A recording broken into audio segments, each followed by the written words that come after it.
আমার অনুভূতি কি জানাবো, সত্যি অত্যন্ত আমরা মর্মাহত। আমরা 52 নির্বিচারে গুলি করে মানুষ হত্যার কথা শুনেছি। আমরা 71-এ পাক বাহিনী নির্বিচারে গুলি করে মানুষকে হত্যা করেছে। আজকে 2024-এ আমরা নিজে দেখতেছি নিজের যুগে আমাদের কোমলমতি ছাত্রদেরকে কিভাবে নির্বিচারে গুলি করে হত্যা করা হচ্ছে। আজকে তারই প্রতিবাদে আমরা স্কটল্যান্ডে স্কটিশ পার্লামেন্টে এডিনবরায় সবাই সমবেত হয়েছি।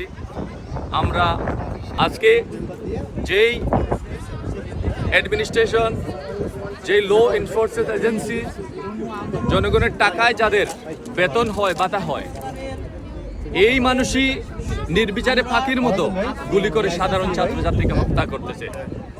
আমরা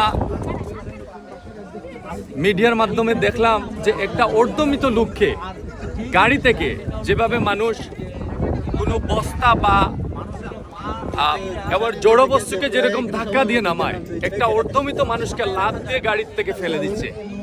এবং মাটিতে দেখলাম যে ওই লোকটা ফালানোর পরে কথা বলার চেষ্টা করছে বা নড়াচড়ার চেষ্টা করতেছে। এত ব্রুটাল একটা সাধারণ মানুষ হতে পারে, এত ব্রুটাল বাংলাদেশের ল এনফোর্সমেন্ট এজেন্সিস হতে পারে, এটা কোনো অবস্থায় আমরা বিশ্বাস করি না। বাংলাদেশের পুলিশ প্রশাসন, আমরা কোনো অবস্থাতেই বিশ্বাস করি না এই সরকার বাংলাদেশের মানুষের সরকার, বাংলাদেশের মানুষ কর্তৃক নির্বাচিত সরকার। আমরা যেভাবে 1971 সালে গুলি করে মানুষকে হত্যা করা হয়েছিল, আজকে 2024-এ আমরা দেখি যে ঠিক একইভাবে মানুষকে গুলি করে নির্বিচারে হত্যা করা হচ্ছে।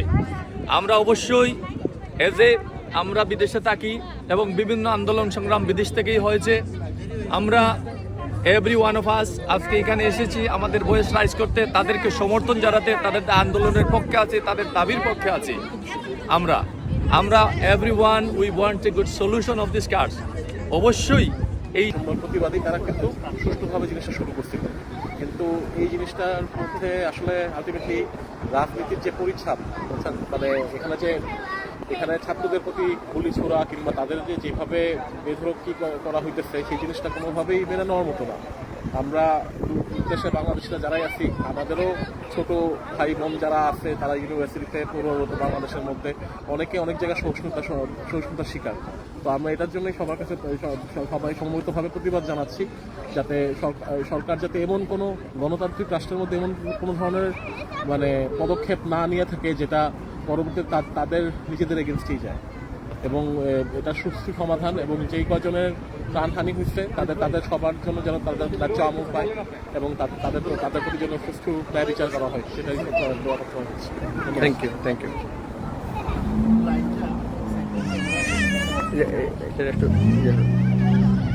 বাই।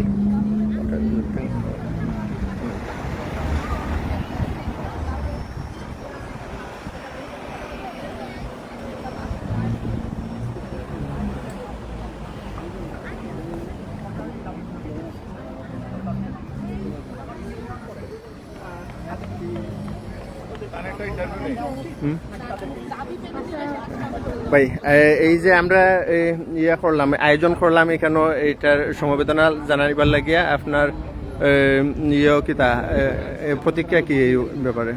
আমরা বাংলাদেশের এই ছাত্রদের ন্যায়সঙ্গত এই আন্দোলনের প্রতি আমাদের একাত্মতা পোষণ করছি এবং আমরা গভীর সমবেদনা জানাচ্ছি যারা মারা গেছেন এই আন্দোলনে, এবং আমরা অতি সত্বর এর সুষ্ঠু সমাধান চাই। সিভিলিয়ান যেভাবে হত্যা করা হচ্ছে এটা কোনোভাবেই মেনে নেওয়া যায় না। আমরা চাই এটা রক্তপাতহীন একটা সমাধান।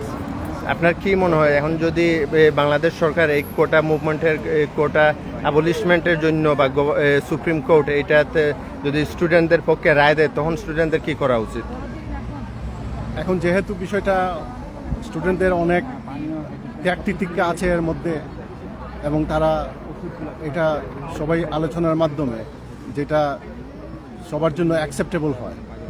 এখানে যেহেতু অনেক রক্তপাত হয়েছে, অনেক তাজা প্রাণ ঝরে গেছে রাজপথে, এবং এগুলা তো আর ফিরিয়ে আনা যাবে না।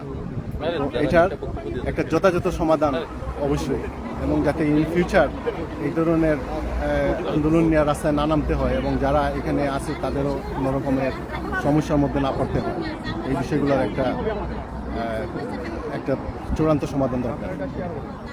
আর স্টুডেন্টরা যদি এখন আন্দোলন শেষ করে বাড়ি চলে যায় তারা কি তখন নিরাপদ থাকবে?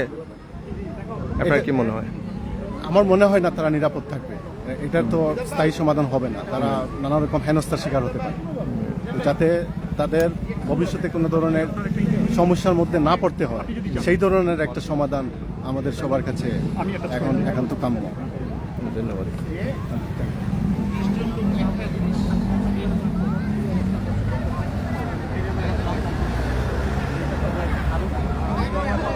ন্যায্য দাবি, এটা ছাত্রদের স্টুডেন্টের ন্যায্য দাবি, এটা তো আমাদের সরকারের মানা উচিত। আর কতদিন আমাদের এইভাবে এই রাজ্যের